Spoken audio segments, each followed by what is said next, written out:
L'hécatombe se poursuit dans notre archipel. Un jeune de 17 ans a été froidement abattu dans une soirée d'anniversaire dans le quartier de Petit Paris à Basse-Terre. L'enquête hésite entre plusieurs hypothèses. La famille tient pour sûr la thèse de l'homicide. Les agriculteurs étaient dans les rues ce matin pour crier leur ras-le-bol. Une opération escargot qui a fortement ralenti la circulation sur la route nationale 1, qui les a conduits à la sous-préfecture où ils ont entamé des négociations avec l'État. Ils promettent de ne pas céder. Et les premiers sons de carnaval se font déjà entendre dans les quartiers. Le groupe magistral, à l'instar de beaucoup d'autres, a lancé les préparatifs pour 2017. L'accent est mis sur la danse et les costumes. Le reportage à venir de Karen Diam. Bonsoir, je suis ravie de vous retrouver. La venue du ministre de l'Intérieur n'aura pas réussi à dissuader les acteurs de la violence de passer à l'acte. En l'espace d'une nuit, 3 meurtres ont été signalés de samedi à dimanche, dont un double assassinat dans une discothèque de Saint-Martin. À Basse-Terre, c'est dans le quartier de Petit Paris qu'un jeune de 17 ans a été mortellement touché d'une balle en pleine tête. Le parquet a ouvert une enquête pour homicide. Le reportage de Moïse Dexter, Patrick Curie et les commentaires de Nathalie Dinan. La Guadeloupe pleure encore la perte d'un de ses enfants. Yohan Perranet, âgé de 17 ans, a perdu la vie dans la nuit de samedi à dimanche d'une balle en pleine tête. Le drame s'est déroulé alors que le jeune homme assistait à un anniversaire. Tous les samedis soirs, on boit une soupe en famille. Il était 1h du matin, on était tous sur le balcon en train de boire la soupe. Il est rentré, il s'est déchaussé, il s'est assis avec nous dehors pour boire la soupe et manger. Et un jeune est venu le chercher pour lui dire de venir décoller de son anniversaire. Et quelques minutes après, on conne pour dire qu'on l'a tué. Il est déjà rentré. Il est déjà rentré parce qu'il a une heure pour rentrer. Il est déjà rentré, c'est eux qui sont venus le chercher pour lui dire on va décoller. Et après on est venu nous chercher pour dire qu'il est mort. Yohan Perranet ressemblait à tous les jeunes de son âge, un ado avec ses qualités et ses défauts et une vie bien remplie. Il laisse un grand vide au sein de ses proches et une mère désemparée. C'est un enfant comme tout le monde. Il avait ses défauts, ses qualités. Il était avec nous, on s'amusait, on rigolait, on sortait en famille. Parce que nous, on est très famille. On est très proches. On a été élevés sans maman, sans papa. Et on est très proches avec eux, entre sœurs et frères et avec nos enfants. Bon, on a perdu notre neveu aujourd'hui et c'est vrai que ça fait mal, surtout pour ma sœur. C'est son premier fils et moi, je ne sais pas si c'était mon fils, je ne sais pas comment j'aurais pu me relever, mais je trouve que la façon qu'il est mort, c'est dommage. Eh bien, la mère, elle est là et on essaie de la supporter un petit peu, de la soutenir pour voir si elle peut remonter la pente, mais c'est difficile pour elle. Beaucoup d'hypothèses autour de la mort de Yohan sur les circonstances du drame, mais pour l'heure, aucune thèse n'est avérée. On attend que la police nous dise comment ça s'est fait. Bon, on entend parler, il y a des gens qui parlent beaucoup, mais je dis franchement qu'ils ne savent pas, il ne faut pas répéter n'importe quoi. Mais en tout cas, je vais vous dire quelque chose, il ne s'est pas suicidé, c'est tout. Les témoins sont encore auditionnés. L'enquête devra déterminer les causes exactes de ce drame. Et pour aider les forces de l'ordre dans l'exercice de leur mission, Bernard Cazeneuve, le ministre de l'Intérieur, a confirmé un ensemble de mesures, notamment le renfort de 158 policiers et gendarmes supplémentaires qui seront déployés en Guadeloupe d'ici 2018. Que pensez-vous de ces mesures? Sont-elles, à vos yeux, satisfaisantes? Nathalie Dinan et Karen Diam vous ont posé la question. Oh là là! Alors là, j'ai pas encore réfléchi sur sa venue ici, hein. Et changer quelque chose, oh pourquoi pas? Les mesures qu'il va prendre. Les mesures qu'il va prendre, ça. Est-ce qu'elles seront efficaces? J'en sais rien, mais bon, je pense que ça sera toujours ça, hein. On est à la recherche d'une solution de tout ce qui nous arrive dans ce département. Oh, moi, madame, je ne peux pas dire grand-chose, hein, parce que moi, je ne suis pas à la politique. Il est ici, je ne sais même pas quand et qu'est-ce qu'il fait. Moi, je ne m'intéresse pas à cela. J'ai pas bien écouté la télévision. Hein, la radio, oui, mais... Oui. Oui, oui. Est-ce que vous pensez qu'il va faire quelque chose pour nous? Oui, je pense qu'il va mettre... oui, il va faire quelque chose pour la Guadeloupe, mais c'est plutôt dans Les pénitentiaires, les machins comme ça, les services pénitentiaires. On n'avait rien. Ça fait plus de 20 ans qu'on demande ça. 20 ans, j'ai connu ça, je travaillais de nuit, on connaît beaucoup de choses, on voit beaucoup de choses. Je pense que oui. Mais ce que l'État nous dit aujourd'hui et le temps qu'elle met en place ce qu'il nous demande, ça nous demande des années. Ah bah écoutez, je vous avoue, j'étais même pas au courant. Non? Il est venu à cause de tous les problèmes d'insécurité qu'il y a en Guadeloupe. Ah ok. Bah écoutez, ouais non, j'ai pas d'avis en fait. S'il est vraiment capable de résoudre les problèmes, s'il connaît bien son travail, il résoudra les problèmes. Mais moi je ne peux rien dire là-dedans. La délinquance, bon, tout ça est voulu par l'État. Qu'est-ce que vous voulez que je vous dise? Ces mesures vont changer grand-chose? Non, c'est du cinéma tout ça, comme d'habitude, excusez-moi. Ouais. Mais oui, c'est pour faire voir. Quand il repartira, ça repartira la violence. Mais là, on n'a pas espoir alors? Non, pas du tout. Dommage, j'aimerais me tromper, mais j'ai pas du tout d'espoir.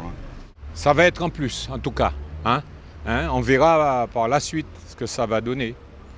Mais en tout cas, on a besoin de faire quelque chose.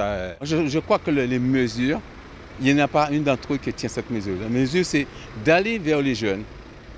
Les créations d'emplois, on n'a pas de place en Guadeloupe pour créer des emplois. Mais par contre, un groupe de jeunes, créer une entreprise pour eux, celle qui a le bac plus va prendre la valise, l'autre qui est manuel reste à faire le travail manuel. C'est ça le travail. Ils sont tous loin de ça. Des dizaines de 4x4 ont fortement ralenti la circulation ce matin dans l'agglomération pointoise. Il s'agissait de l'opération Escargot menée par les agriculteurs pour faire entendre leur colère. Ils réclament entre autres la revalorisation de l'indemnisation prévue pour les cannes restées debout. Reportage Nathalie Dinan, Moïse Dexter et Patrick Curie. Très tôt ce matin, les membres de la Fédération départementale des syndicats d'exploitants agricoles ont manifesté leur mécontentement. Ils ont organisé une opération Escargot du vélodrome de Gourdeliane à la sous-préfecture à Pointe-à-Pitre.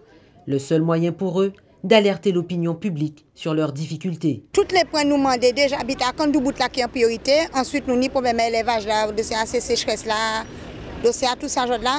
Nous espérons que je là que décide les choses parce que je là nous payons des modes. Si c'est pour nous dormir à la préfecture, nous devons dormir sous préfecture. Mais nous payons des modes à 4 jours.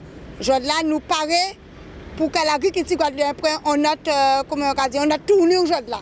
Alors je là nous commandons tout le peuple guadeloupéen, même si je là nous fait opération Escargot, c'est pour bien être agricole parce que je là si nous pas en agriculture fort guadeloupéenne, nous pas rien je là. Et je là l'agriculture c'est comme si il y a l'agonie en pays là. L'association des jeunes planteurs aux côtés de la FDSEA était venue crier son désespoir face à une situation qui se dégrade. Mais aujourd'hui, les difficultés pour nous jeunes agriculteurs, c'est essentiellement au niveau de l'installation, avec le nouveau programme FEADER qui est bloqué. Donc nous avons beaucoup de jeunes qui attendent pour être installés, qui ne peuvent pas l'être. On a le problème des stages 21 heures où les jeunes arrivent à bout et ils ne savent pas comment ils vont faire pour prolonger leur stage 21 heures. Donc il y a cette partie-là. Vous avez toute la partie foncière aussi pour l'installation où il n'y a pas de foncier. Donc, et il y en a, mais il est géré pas en faveur des jeunes. Nous avons un schéma de structure qui pourtant dit bien les priorités de l'installation. On se demande est-ce que tout le monde l'a lu ou est-ce qu'ils ne l'ont pas vu. Mais il faudrait qu'il soit respecté ce schéma de structure-là aussi. C'est essentiel de venir aujourd'hui et de participer à une manifestation comme celle-ci, puisque l'agriculture va mal. Vous verrez, il y a peu de jeunes dans la manifestation aujourd'hui. Ça montre aussi qu'il y a peu de jeunes qui sont installés. Donc il faut installer des jeunes. Si on veut avoir une agriculture dans le futur, il faut qu'il y ait des jeunes installés en tout cas. Toutes les filières sont touchées. Il faut un véritable plan Marshall pour sauver ce qui reste de notre agriculture.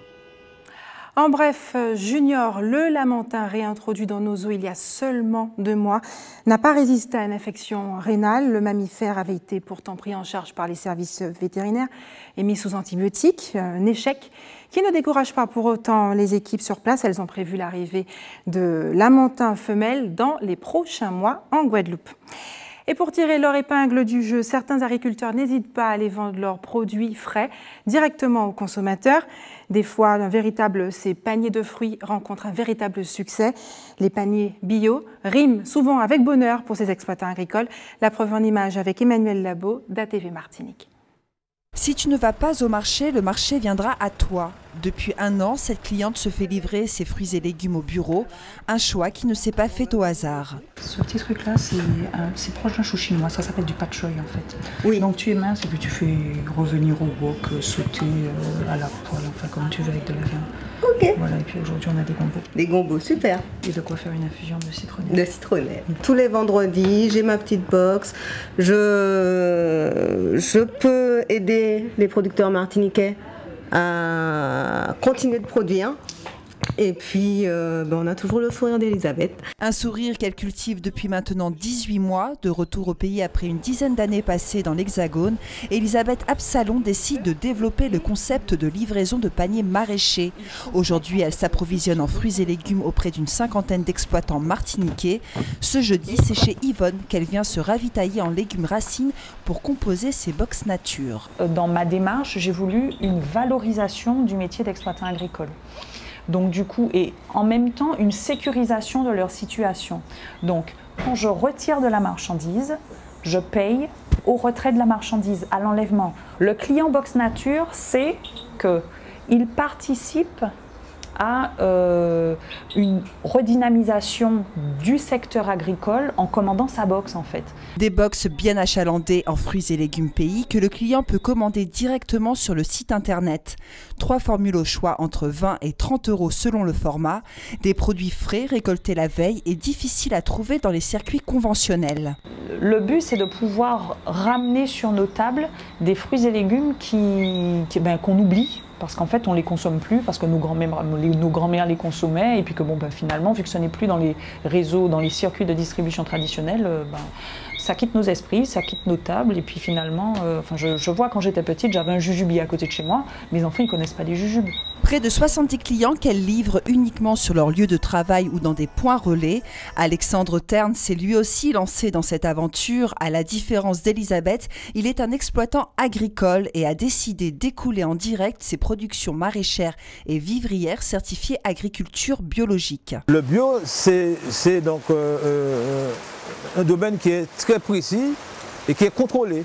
Donc tous les producteurs qui se disent bio détiennent un certificat qui est délivré par un organisme certificateur habilité par le ministère de l'Agriculture. D'ailleurs, il y a 3 semaines, son exploitation de 8 hectares sur les hauteurs de Mancapo au Lorrain a été soumise à un contrôle inopiné.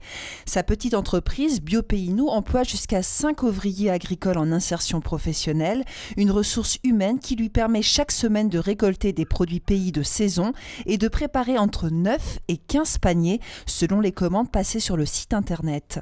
Nous, à BioPaynou, nous avons mis la technologie au service de l'agriculture. Cela veut dire aller dénicher des clients sur Internet. Et les gens consultent le site et laissent leur message. Et nous, en contrepartie, nous récupérons le mail.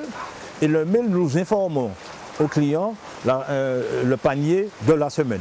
Comme Elisabeth, Alexandre conditionne ses cabas de 10 kg tous les jeudis pour les livrer à sa quinzaine de clients les vendredis matins. 20 € le panier BioPaynou, à régler dès sa réception au bureau ou à domicile, un prix mûrement réfléchi. C'est une volonté de BioPaynou de démocratiser donc, le panier bio. Cela veut dire que de ne pas aller ni trop bas ni trop cher, mais de rester dans un équilibre de façon qu'un maximum. Et puis des gens qui veulent changer de mentalité nourriture et la possibilité donc d'accéder à un panier bio. Plus qu'un service de livraison de produits maraîchers, le concept des paniers de fruits et légumes locaux s'inscrit dans une volonté de valoriser le secteur agricole martiniquais et de changer nos habitudes alimentaires. Elisabeth Absalon et Alexandre Terne ont commencé ce travail de fond, malgré les maigres revenus que cela leur génère pour le moment. La semaine dernière, Colette Khoury préside sa dernière assemblée générale à la tête de la Chambre de commerce et d'industrie des îles de Guadeloupe. Après 12 ans consécutifs passés à la présidence, cette dernière passe la main pour la succéder. 2 listes sont en compétition. Thierry Blas, bonsoir. Bonsoir. Merci d'avoir accepté notre invitation ce soir. Alors vous êtes membre de la liste Ensemble pour l'entreprise des îles de Guadeloupe. Tout d'abord, quelles sont vos motivations? Pourquoi vous lancez dans cette élection? savoir que c'est important de s'engager pour son pays. Moi, je suis un chef d'entreprise engagé, j'ai une entreprise maintenant depuis 20 ans, et je pense que c'est important que des chefs d'entreprise comme moi puissent aller à la Chambre pour proposer des solutions aux instances politiques, aux instances d'État, aux instances régionales, pour pouvoir faire avancer le pays au niveau économique. Alors Thierry Blaze, vous faites partie de cette liste. Vous êtes un candidat entrant qui arrive dans une liste avec des candidats sortants, où il y avait déjà des membres de l'équipe de Colette Coury. Concrètement, qu'est-ce que ça va changer? Il faut savoir que cette liste est renouvelée à plus de 60%. C'est-à-dire que c'est une liste avec 44 membres et il y a plus de 24 membres entrants. C'est-à-dire que nous voulons, c'est justement une volonté pour pouvoir amener des idées nouvelles. Effectivement, il y a eu l'héritage de Mme Coury qui est là depuis 12 ans, mais nous venons avec des idées nouvelles parce que les attentes des entreprises aujourd'hui ne sont pas celles d'il y a 12 ans. Donc, nous venons avec des idées fortes, des idées nouvelles pour faire en sorte que les entreprises, pour pouvoir mieux défendre les intérêts des entreprises de Guadeloupe. Alors, quelles sont vos idées justement pour redynamiser l'économie guadeloupéenne qui est fragile en ce moment et depuis quelques années? L'économie guadeloupéenne, effectivement, est fragile, mais nous venons avec des nouvelles idées, de nouveaux engagements. Par exemple, nous exigeons de pouvoir assurer la sécurisation de l'activité commerciale. C'est un sujet dont on parle énormément actuellement. Faire du business de manière sécurisée, c'est très important pour nous. On ne peut pas, en même temps, être chef d'entreprise le matin, le soir, la nuit même, et venir dans nos entreprises la journée et ne pas faire du business dans un environnement sécurisé. Nous, on a besoin de pouvoir faire des affaires de manière sécurisée, de pouvoir rentrer dans nos commerces de manière sécurisée, ne pas avoir peur d'avoir nos commerces. Donc ça, c'est la première exigence. Nous allons aussi exiger la simplification des procédures administratives. Ça, c'est très important. La paperasserie, toute cette paperasserie qui nous empêche, c'est un véritable fardeau qui nous empêche d'avancer, de faire avancer nos entreprises. Il y a aussi un aspect très important, c'est la transition numérique. Alors, justement, moi, je suis un spécialiste du numérique. Les entreprises, par exemple, vous avez vu BioPays tout à l'heure, en Martinique, qui vend ses produits par Internet. Nous allons former, nous venons avec des idées très claires sur le sujet. L'économie de la Guadeloupe on pourra faire avancer l'économie de la Guadeloupe en nous appuyant très fortement sur le numérique. Ça pourra permettre d'augmenter facilement les chiffres d'affaires, ça pourra permettre de vendre à l'extérieur. Donc c'est un axe de développement très très très fort de notre campagne.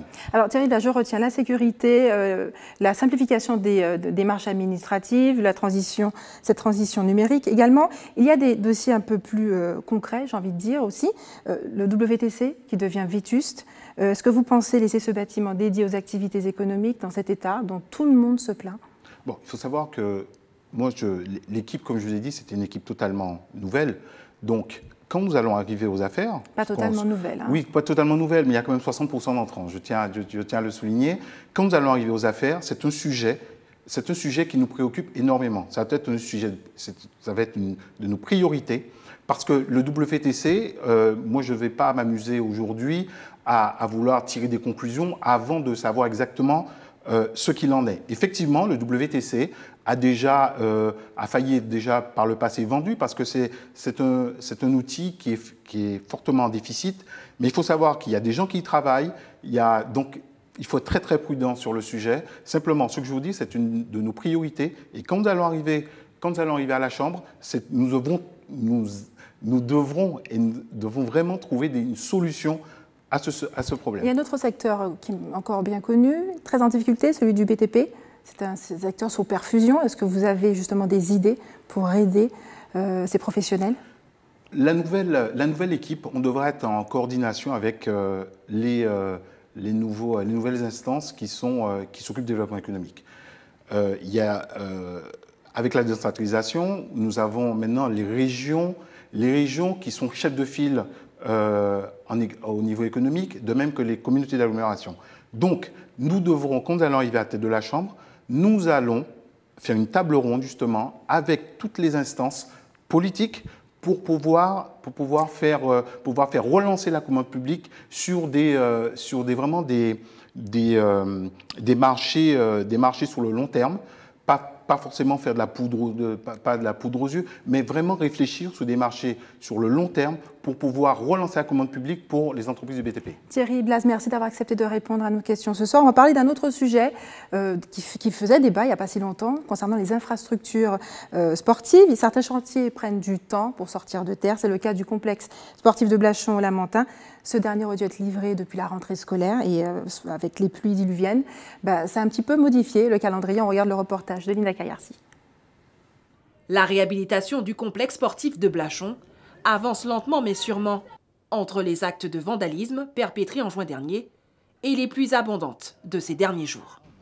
Aujourd'hui, on est en train de voir comment mettre en place les revêtements de sol qui sont spécifiques, le revêtement de sol sportif qui sont de type Mondo, c'est surtout les stades olympiques qui sont de plus en plus utilisés.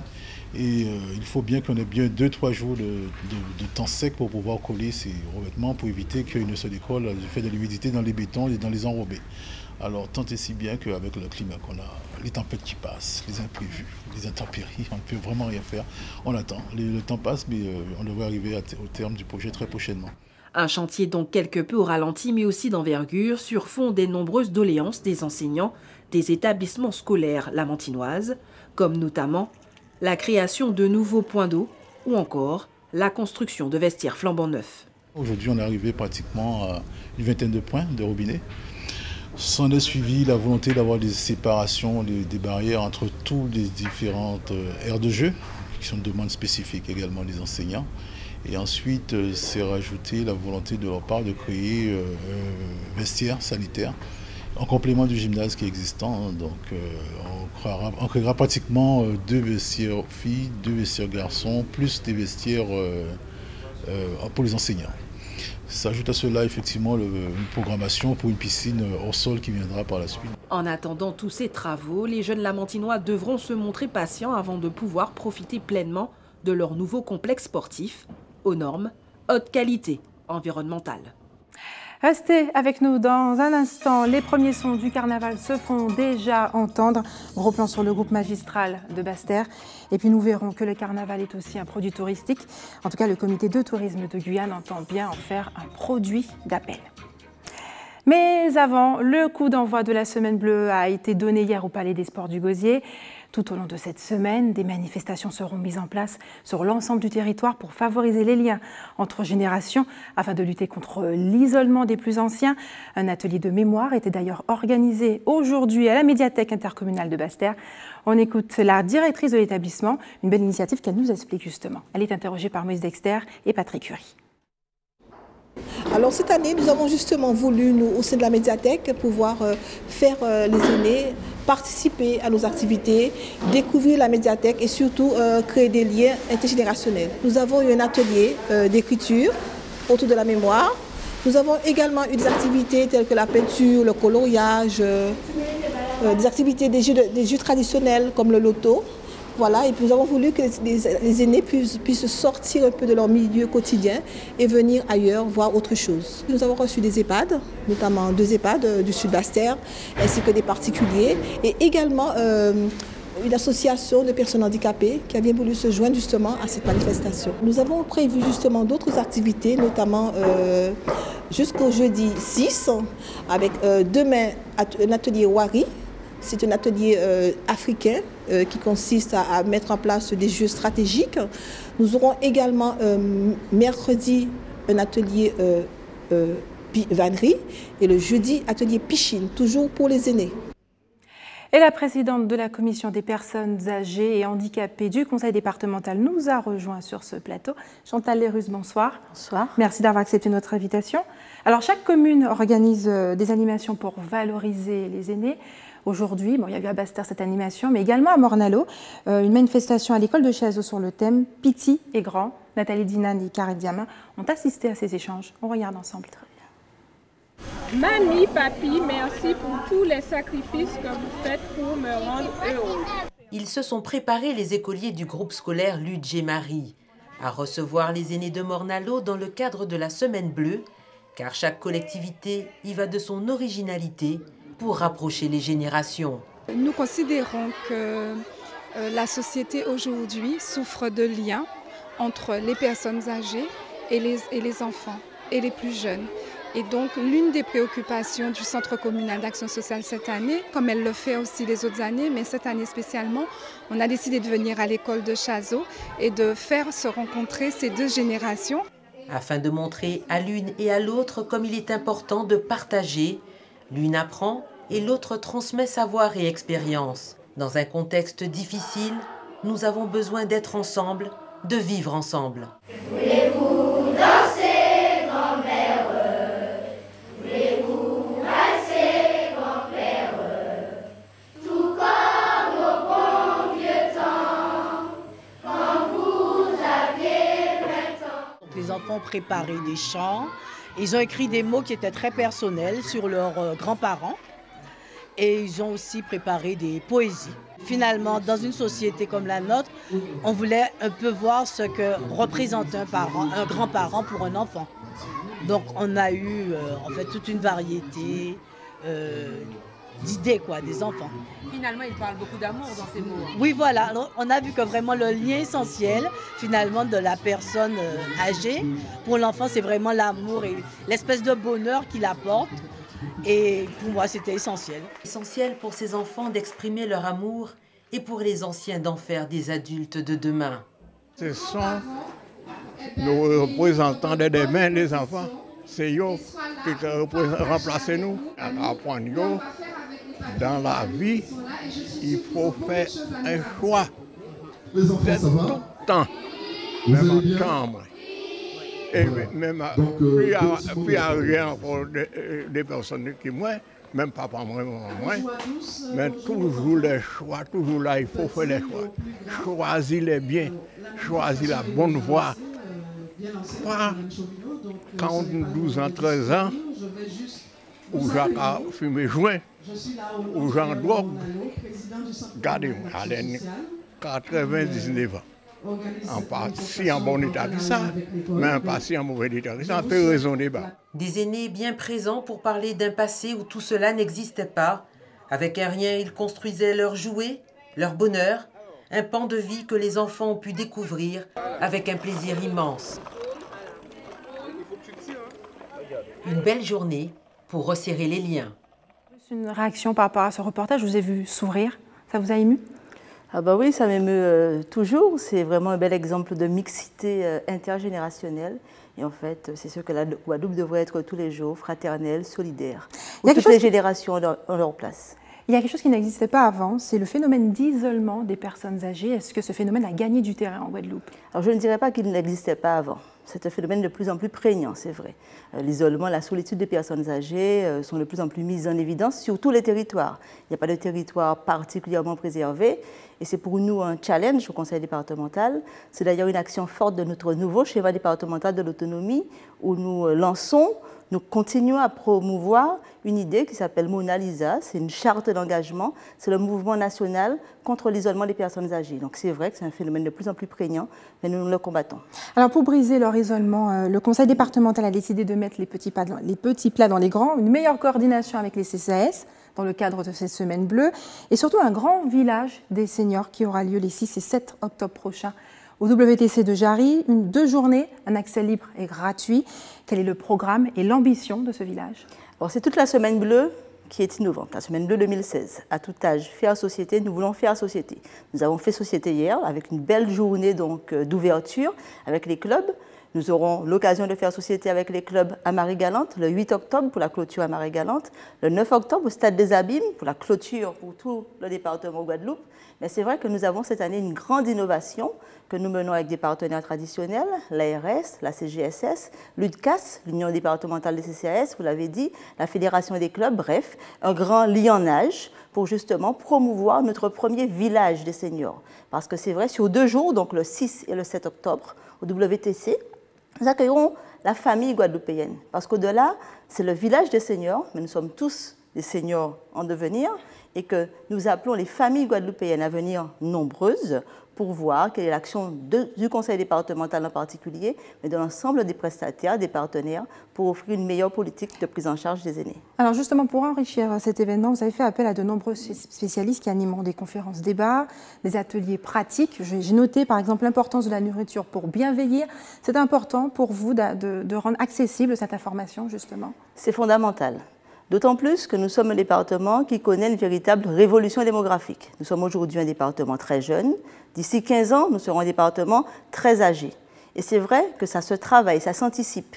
Le vieillissement, c'est un constat sociologique, mais la gériatrie, par exemple, c'est une science, c'est une spécialité médicale.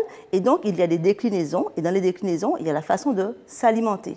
Et c'est vrai qu'on ne s'alimente pas à 70 ans comme on doit s'alimenter à 15 ans. Donc des spécialistes, des gériatres, des gérontologues viendront durant tout le salon, tant le 6 que le 7. Il y aura plusieurs conférences sur le bien vieillir, sur le bien manger, comment s'alimenter, mais aussi sur la sexualité des personnes âgées dont on ne parle pas suffisamment, sur l'addiction, phénomène également aussi prégnant. Donc, nous avons un bon programme de conférences. J'invite vraiment toutes les familles guadeloupéennes à venir au salon. Alors cette semaine se veut à la fois festive, éducative, culturelle. Vous l'avez déjà plus ou moins dit en filigrane. L'idée pour vous, c'est de dire aux Guadeloupéens, il est temps, il faut s'occuper de nos aînés. Alors c'est vrai que continuons à le marteler, puisque nous aurons de plus en plus d'aînés, et donc il faudra que davantage de générations continuent à s'occuper des aînés. Nous croyons surtout qu'il ne faut pas fragmenter la société guadeloupéenne. Il y a la jeunesse guadeloupéenne qui a son importance. Il y a l'adulte guadeloupéen qui est aussi un pilier important, mais il y a aussi les seniors qui ont beaucoup sacrifié de leur vie, de leur temps, de leur passion pour que la société soit. Et donc nous pensons qu'il y a véritablement cette nécessité, c'est un devoir intergénérationnel. Et c'est pour ça donc, que nous disons à la Guadeloupe qu'il faut la semaine bleue, comme nous disons, c'est 365 jours pour agir, mais 7 jours pour le dire. Sur ces 7 jours, nous voulons vraiment montrer qu'un des piliers forts de la société guadeloupéenne sont les seniors et que les seniors ont beaucoup à apprendre, à transmettre.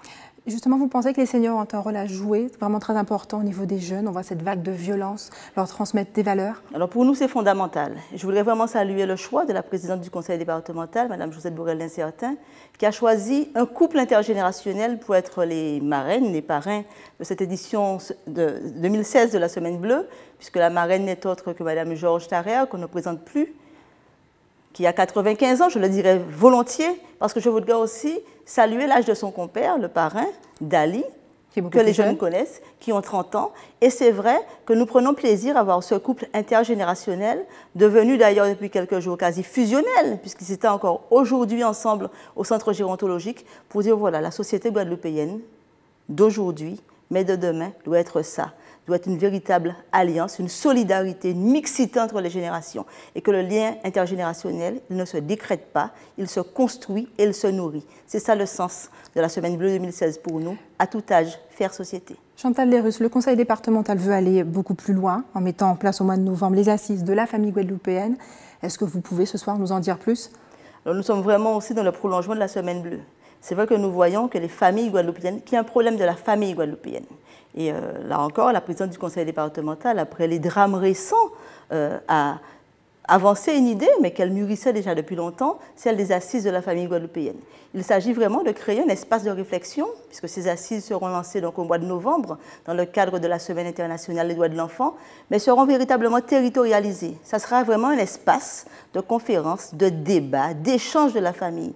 Quel est le projet guadeloupéen pour la famille guadeloupéenne de demain?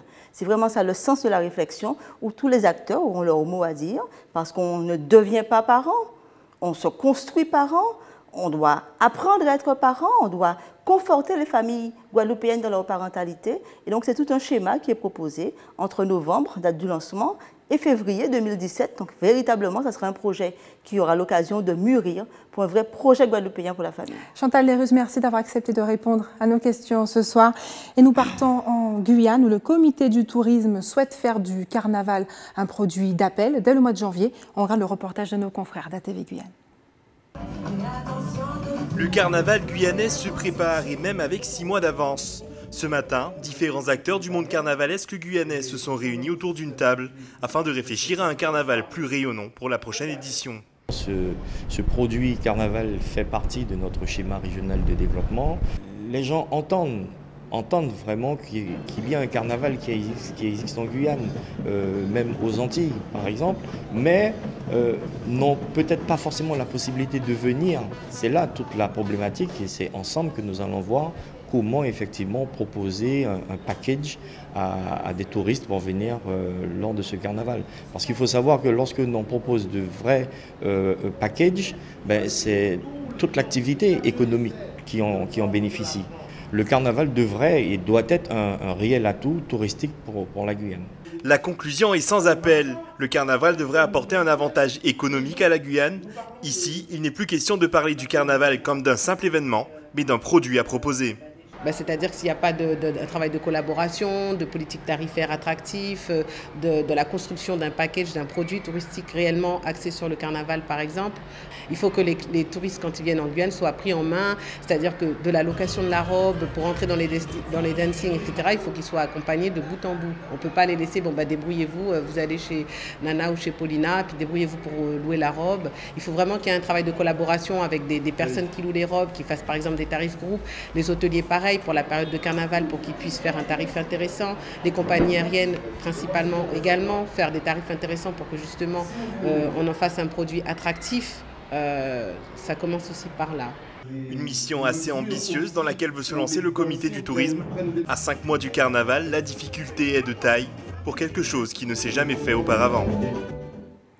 Et chez nous, les carnavaliers ont déjà fait leur rentrée. Ils sont des dizaines à avoir repris répétition et confection de costumes afin d'être les meilleurs pour la prochaine saison. Gros plan sur le groupe magistral de Basse-Terre avec Karen Diama. Aujourd'hui, donc, ça sera la répétition, comme d'habitude. Le top départ avec le tous en rouge. Vous avez respecté les codes couleurs pour la plupart. C'est bien, c'est bien. Tous de rouge vêtus, les adhérents du groupe magistral se sont retrouvés après une pause de 7 mois pour reprendre leur entraînement.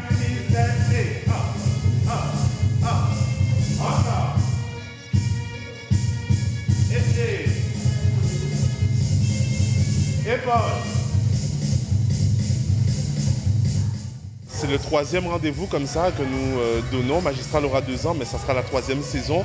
Et nous avons pour habitude de commencer donc nos répétitions par un petit regroupement, tous en rouge, qui décide de marquer effectivement le top départ. Pendant les 3 mois à venir, ils s'entraîneront à raison de 2 fois par semaine pour présenter costumes et chorégraphies sensationnelles. Hey, hey, hey, hey. Je veux voir la différence. Hey,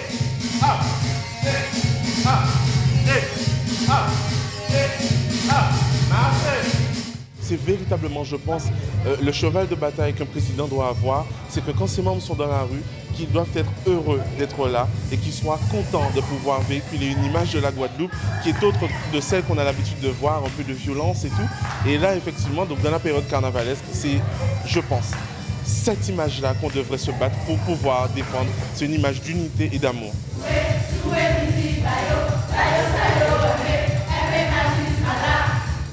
Parmi les nombreux adhérents, Elodie, qui pour rien au monde n'aurait raté ce rendez-vous. C'est vrai que Magistral est un nouveau groupe, donc je ne savais pas vraiment à quoi m'attendre. J'avais juste envie de changer, de voir un petit peu ce qu'ils proposaient. Et au final, j'ai vraiment aimé la fraîcheur, le fait que ce soit un groupe nouveau. Donc tout est à faire, tout est à construire. Donc l'énergie de la création, quoi, j'ai envie de dire. Et puis voilà, et puis j'ai vraiment pris à cœur ce nouveau groupe, la musique, les jeunes. Enfin vraiment, je trouve que c'est... Voilà, la jeunesse et la fraîcheur, c'est vraiment ce qui m'a plu et qui me plaît encore dans Magistral. Et la création, les idées, enfin moi j'adore, je suis fan. Côté costume, le groupe ne se lancera pas dans une nouvelle orientation, mais compte bien asseoir son style dans les parades à venir. Je crois que Magistral, cette année, restera toujours dans cet esprit de féerie, de beauté, d'élégance. Mais si on apporte une particularité, ça sera très certainement au niveau des sorties de magistrats. Nous avons toujours pour habitude de pouvoir sortir dans les communes où on n'a pas encore vu magistrat. Cette année, je pense que nos efforts seront positionnés sur effectivement des communes comme Pointe-à-Pitre. Nous irons dimanche gras à Pointe-à-Pitre, mais également Bemao, mais aussi Sainte-Anne. Voilà, il y a de très grands rendez-vous qui nous attendent et je pense bien que Magistral essaiera de donner le meilleur pour pouvoir être digne de l'image, en tout cas, que nous puissions représenter. Avec sa fraîcheur, son enthousiasme et son nombre d'adhérents en constante augmentation, le groupe Magistral sera bel et bien présent pour la nouvelle saison carnavalesque qui démarre le dimanche 8 janvier à Anse-Bertrand. Et place aux informations pratiques. Sachez que la Guadeloupe a été placée ce soir en vigilance jaune pour mer dangereuse à la côte. Et puis faites des réserves d'eau si vous habitez Saint-François et la Désirade. Des perturbations sont prévues sur le réseau dès ce soir 22h. Un retour à la normale est prévu demain en fin de matinée. Et puis la circulation et le stationnement seront interdits demain à l'école mixte Maurice Chauvineau à Petit-Bourg, un dispositif qui sera maintenu durant l'année scolaire 2016-2017 avec les horaires qui s'affichent sur votre écran. Et enfin, une campagne de prévention, de dératisation et de démoustication a commencé ce matin à Morne-à-l'Eau. Elle se poursuivra jusqu'au 7 octobre 2016 inclus. Dans le secteur de Crouster, les propriétaires d'animaux domestiques sont ainsi invités à les maintenir attachés ou enfermés durant toute cette période. Et l'équipe de l'établissement français du sang vous donne rendez-vous demain au lycée hôtelier de Pliana à Gosier de 8h30 à 13h. Et puis si vous êtes témoin d'un événement, n'hésitez pas à nous contacter au 0590 60 11 2 fois ou à nous envoyer un email à rédaction@atv.gp. C'est la fin de notre édition locale et régionale. On se retrouve dans un court instant pour le rappel des titres.